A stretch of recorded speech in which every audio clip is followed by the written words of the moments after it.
స్నానం చేస్తున్నా, నాకు ఆఫీస్ టైం అవుతుంది. ఓకే ఓకే అక్క నా దగ్గర లేదు అక్క, చెల్లి దగ్గర ఉంది. చెల్లి అక్క అడిగినప్పుడే నువ్వు ఇచ్చేయి, నేను వేరే వర్క్లో ఉంటా. ఇంత రచ్చ చేసాను, తీసుకో.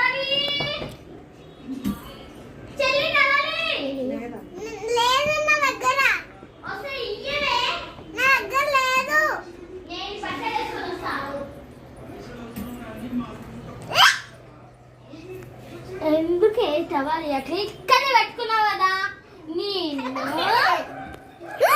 ఉయ్యమో చెల్లి చెల్లి చెల్లి చెల్లి